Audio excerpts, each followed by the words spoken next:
तव्हां किरदार खां वाक़िफ़ु आहियो ऐं हीउ जेको हिन कयो आहे मीडिया जे ज़रिए पंहिंजी पब्लिसिटी हिकिड़ी चीप पब्लिसिटी उन में इहे पंहिंजी हिकिड़ी एक्टिविटी कई अथई।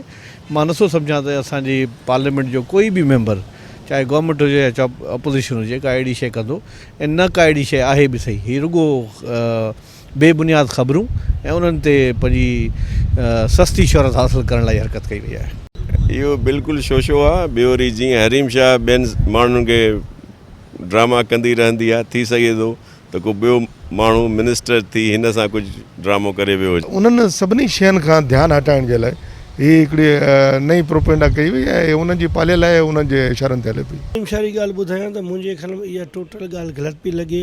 बसि हिकिड़ी मिड़ई मीडिया वारनि खे बि हिकिड़ी ॻाल्हि अची वई आहे, पर असांजी पाकिस्तान पीपल पार्टी जो को MP को वज़ीर बि असांखे लॻे कोन थो त को हुनखे हरीम शाह सां का शादीअ जी या कोई अहिड़ी ॻाल्हि हुजे। इहा टोटली ग़लति आहे। आउं चवां थो 100% कूड़ आहे।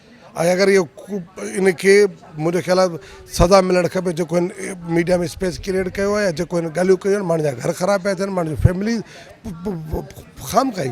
अगरि शादी कई आहे त ॿुधाए कंहिंसां कई, हिन में गुनाह कहिड़ो आहे? मैं समझती हूँ हरीम शाह सबको मामू बना रही है।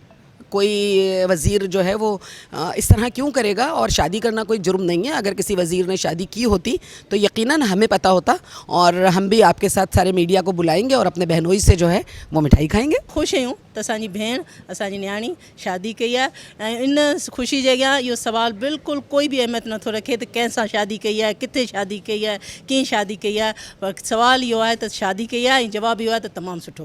न आउं सम्झां थी त अगरि हरीम शाह निकाह कयो आहे कंहिं पाकिस्तान पीपल्स पार्टी के मिनिस्टर सां त हैरानगी जी ॻाल्हि कोन्हे। ठीकु आहे, निकाह हरीम शाह पाण ऐलान करे, अदरवाइज़ मिनिस्टर अगरि कंहिं कयो आहे त उहो ऐलान करे।